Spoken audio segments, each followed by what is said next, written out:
তো নমস্কার বন্ধুরা, গেম অ্যান্ড ব্লগসে আপনাদের সবার স্বাগত জানাই। ঠিক আছে, আমি আজকে রান্না করছি আলু পোস্ত না, ঠিক রসুন পোস্ত।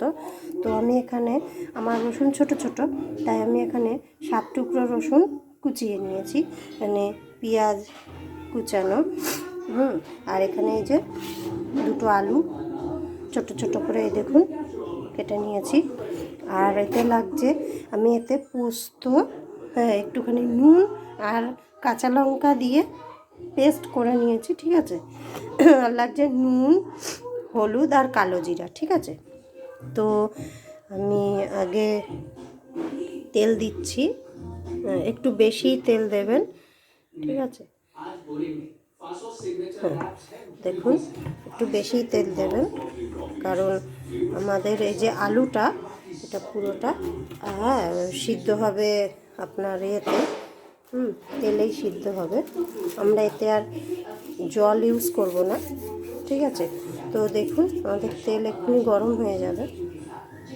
তো বন্ধুরা, তেল গরম হয়ে গেছে, আমি তেলে দিচ্ছি সেখানে কালো জিরা। ঠিক আছে, আর দিচ্ছি একটা তেজপাতা ফাটিয়ে, আর একটা শুকনো লঙ্কা ফাটিয়ে দিয়ে দিলাম। এবার তেলে দেব পেঁয়াজ। আমি একটা পেঁয়াজ, বড় সাইজের একটা পেঁয়াজ কুচিয়ে নিয়েছি, সেটা দিয়ে দিলাম।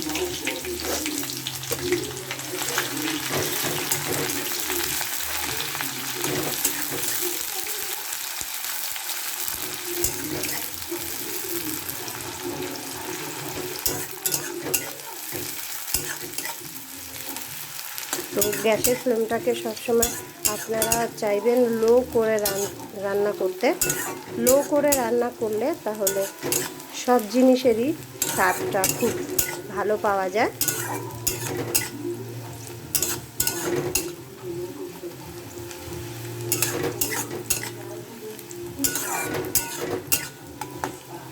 তো পেঁয়াজটা একটু ভাজা, দেখুন পেঁয়াজটা একটু ট্রান্সপ্লান্ট মতো হয়ে গেছে। তো দেখুন আমাদের পেঁয়াজ ভাজা হয়ে গেছে। এবার আমি এটা দিচ্ছি রসুন। আমি যে 7-8টা কোয়া, ছোটো ছোটো কোয়া ছিল, তো ওর জন্য আমি 7-8টা কোয়া দিয়েছি। আপনারা এটা যেহেতু রসুন পোস্ত, তার জন্য এটাতে রসুনের ভাগটা একটু বেশি থাকতে হবে, নাহলে রসুনের গন্ধটা না বেরোলে তো এটা রসুন পোস্ত হবে না, না এর জন্য। তো দেখুন আমার ছেলে পুজো দিচ্ছে, আমি রান্না করছি আর আমার ছেলে পুজো দিচ্ছে। তো এই দেখুন পেঁয়াজটা কিন্তু আমার ভাজা হয়ে গেছে।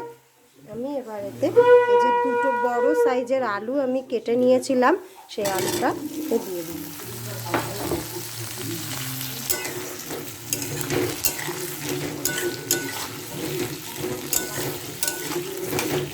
আলুটা দিয়ে এবার আমি এটাকে ঢেকে দেবো।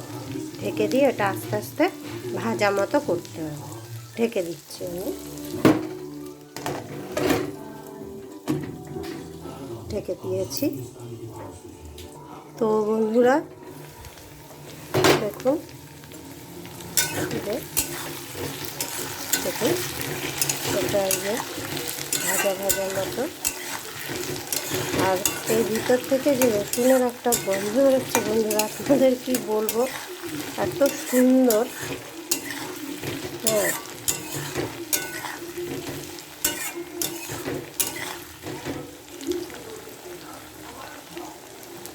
দেখুন, এই দেখুন আলু আরও সিদ্ধ হবে, আমি আর একটু ঢেকে দিচ্ছি।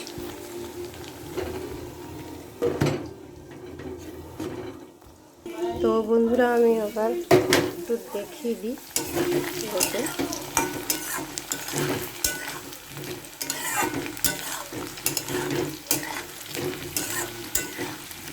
দেখুন আলুগুলো কিন্তু এই দেখুন, দেখেছেন? এটা আর একটুখানি হবে, আমি আর একটুখানি পরে আসছি। তো বন্ধুরা দেখুন, আমার আলু কিন্তু সিদ্ধ হয়ে গেছে পুরোপুরি, দেখেছেন? দেখুন সিদ্ধ হয়ে গেছে। এবার আমি এই যে পোস্ত আর কাঁচা লঙ্কা, আমি এখানে 10 গ্রাম পোস্ত নিয়েছি, নিয়ে আর আমি একটু ইয়ে দিয়ে, একটু জল দিয়ে, কাঁচা লঙ্কা একটু নুন দিয়ে আমি এটা বেটে নিয়েছিলাম। আমি এতে আগে নুন দিয়েছি বলে আমি এখন নুন দিলাম না।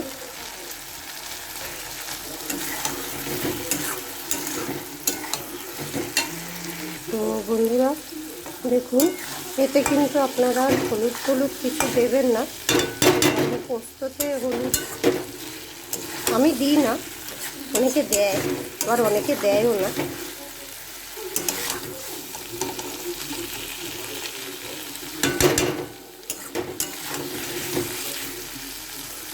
আর আমি এটাকে একটু ঢাকা দিয়ে, ঝালটা আপনাদের পছন্দ মতন দেবে। আমি এখানে 5টা কাঁচা লঙ্কা বেটে দিয়েছিলাম, আবার ঢেকে দেবো কিছুক্ষণের জন্য।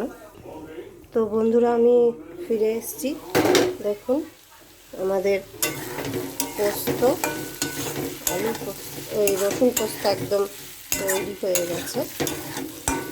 এবার আমি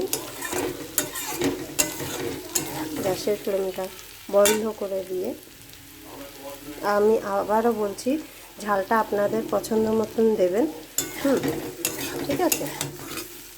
এটা এবার নামিয়ে নেব, কারণ পোস্তর একটা গন্ধ আছে, গন্ধটা চলে গেলে বন্ধুরা তাহলে খেতে ভালো লাগবে না, ঠিক আছে? এবার আমি ফ্লেম উপর থেকে হালকা একটু কাঁচা সর্ষের তেল দিচ্ছি, হালকা একটু কাঁচা সর্ষের তেল দিয়ে দিলাম, দিয়ে এটাকে একটু মিশিয়ে দিচ্ছি। এবার আমি এটাকে নামিয়ে সার্ভ করব গরম ভাতের সাথে। ভিডিওটি দেখার জন্য অসংখ্য ধন্যবাদ বন্ধুরা। আমাদের চ্যানেলটাকে সাবস্ক্রাইব করবে, গেম অ্যান্ড ব্লগ, আর আমাদের পাশে থাকার অনুরোধ রইল আপনাদেরকে। প্লিজ আমাদের সাপোর্ট করুন, আপনারা না সাপোর্ট করলে আমরা আর এগোতে পারবো না। তো অনেক অনেক ধন্যবাদ ভিডিওটি দেখার জন্য। আমি এবার এটাকে দেখুন, আমি গ্যাসের ফ্লেম বন্ধ করে দিয়েছি এটাকে। তো বন্ধুরা দেখুন, আমি নামিয়ে নিয়েছি। এবার আমি এটাকে গরম গরম ভাতের সাথে সার্ভ করব। আপনারা ভিডিওটি দেখে থাকলে লাইক করবেন, শেয়ার করবেন আপনাদের ফ্রেন্ড ফ্যামিলি বন্ধুবান্ধব সবার সাথে।